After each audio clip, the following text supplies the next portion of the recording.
Hey everybody, what's up? It's Joel, aka The Daily Guru, and it's time for another edition of Something Old, Something New.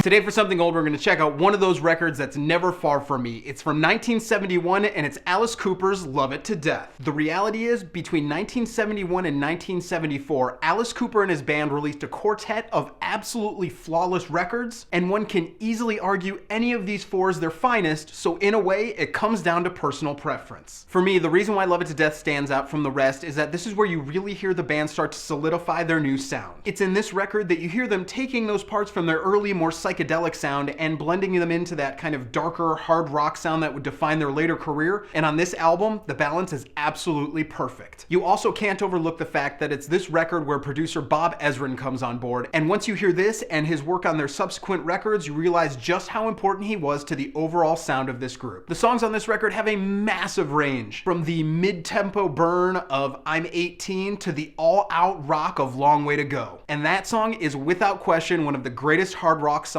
ever written. It's the way that the guitars of Glenn Buxton and Michael Bruce absolutely tear across these songs. And it's the way that their almost deadly sound is able to combine so perfectly with the high octane yet deep, almost menacing grooves from the rhythm section. And then of course you have the unmistakable vocals of the one and only Alice Cooper. In terms of delivery style, he knows absolutely no peers, and it's the raw power that he brings to every single song that makes him one of the greatest frontmen in the entire history of music. Quite literally, this album overflows with every element that is necessary for a truly great rock record. If you've somehow never experienced the majesty that is early Alice Cooper, remedy that right now and get yourself a copy of this record.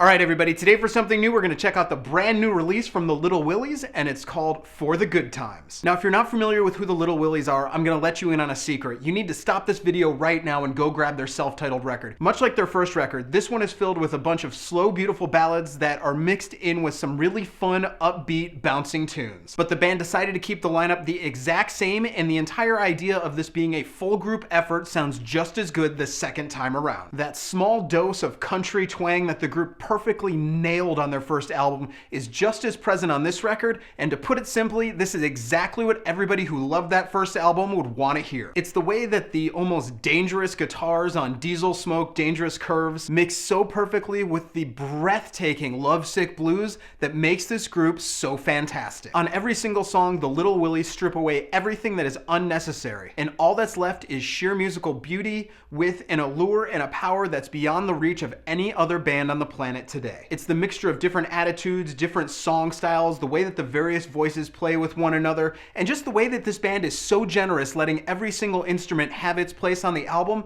that makes this about as perfect as music can get. So when people ask, is this record as good as their debut? The answer is no, but in some ways, I think it might be impossible to be that flawless a second time. But truthfully, I do believe the songs on this album will age just as well as those that were on their first album. And on the Buy It or Borrow It, there's absolutely no question on this one. This is a 100% buy it right now. So that's what I got for you guys today. I hope you dug it. If you did, go ahead and click subscribe, go ahead and leave a comment, go ahead and click like, whatever you want to do. Remember that if you leave a comment or you share this video via my Facebook page, you're automatically entered to win at least 4 of the albums I recommended this month at the end of the month. If you want to email me, you can do that at thedailyguru@gmail.com, and check out my website where every single day I talk about the greatest music ever made at thedailyguru.net. You can follow me on Twitter, Tumblr, and Facebook right here, and we'll see you guys again on Wednesday.